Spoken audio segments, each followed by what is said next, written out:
It is time for Media Watch now, and Sanam Shantia is with us in the studio. Hi there, Sanam. And you've been looking at the burgeoning talks between Washington and the Taliban as the United States tries to wrap up this 17-year-old war in Afghanistan.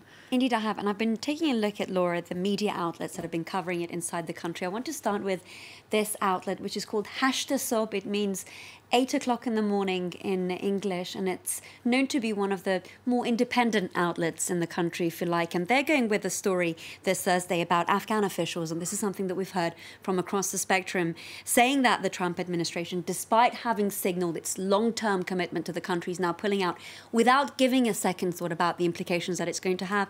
And of course, you see there this image of the country's handshake between Afghanistan's president, Ashraf Ghani, and of course his US counterpart, Donald Trump, from back in 2017. Now, also take a look at Tolo News. This is Afghanistan's first 24/7 TV station. They also have an English-speaking outlet, which is very informative. And they've decided to go with this story, which is getting a fair bit of traction, about clerics calling on the Taliban to lay down their arms and opt for face-to-face negotiations with the government. Now, of course, at the helm of Tolo News, we have a man that goes by the name of Saad Mohseni. Saad is an Australian Afghan media mogul, the first in the country, and he's someone who's been very vocal about the diplomatic process. He's someone who's also been very actively involved in cleaning up Afghanistan's election process, and he himself took to Twitter earlier today with this tweet saying, "We may not like it, but standing united is a start. Why isn't the government reaching out to the key Afghan stakeholders and including them in the peace process? Not enough to have some token advisory group." Of course, this is something that we heard echoes of even during the Yemen negotiations, if you remember, saying that you need to have all the pivotal parties at the table. But the Taliban doesn't want to speak to the government. They don't for the time being, but of course, this is why you've got different parties calling for this, and the government has, up until this point, giving out some sort of an olive branch.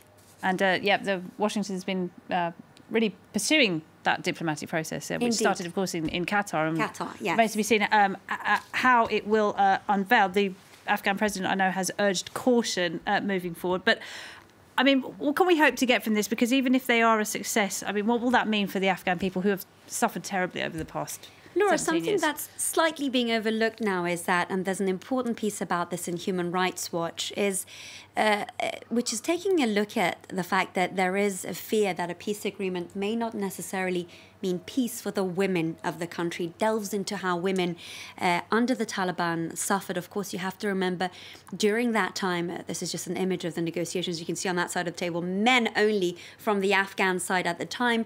Women were not able to have access to education. They couldn't hold jobs. They had to put burqas on to leave the house.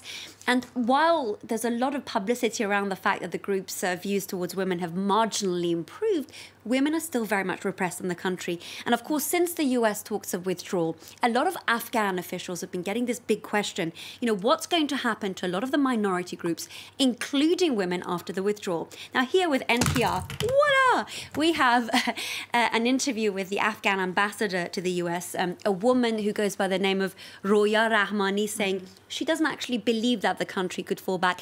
And this is rather overly optimistic, because that's not what a lot of people are saying. And she calls it a changed nation, which I find to be a slightly too strong of a statement, especially because, of course, women's rights in Afghanistan, like other countries in the region that we tend to cover, Iran, Saudi Arabia, doesn't necessarily just fall in the hands of the leadership. It's also very important. And there's a survey here that was published earlier this week by a gender equality group, Promundo. Bizarrely, it's been removed since, saying that 2 out of ordinary 3 Afghan men think that women already have too many rights. And I think, Laura, what will surprise you even more is that women themselves, according to this report, are saying that they're not really fully on board with this idea of parity yet, that they still need to be prepared. Now, I just want to end on a slightly more positive note, that despite this pessimism around women and their lack of contact, their lack of presence in the peace negotiations, this particular article has been getting a lot of traction on social media.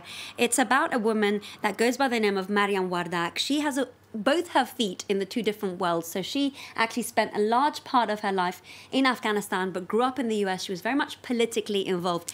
And for observers and journalists who've previously covered the country, like Sun Engel Rasmussen, he's saying inshallah, which means God willing. And this is overly, again, optimistic, but we'll leave it there. Why not? One day women could even run the country. A possible future leader.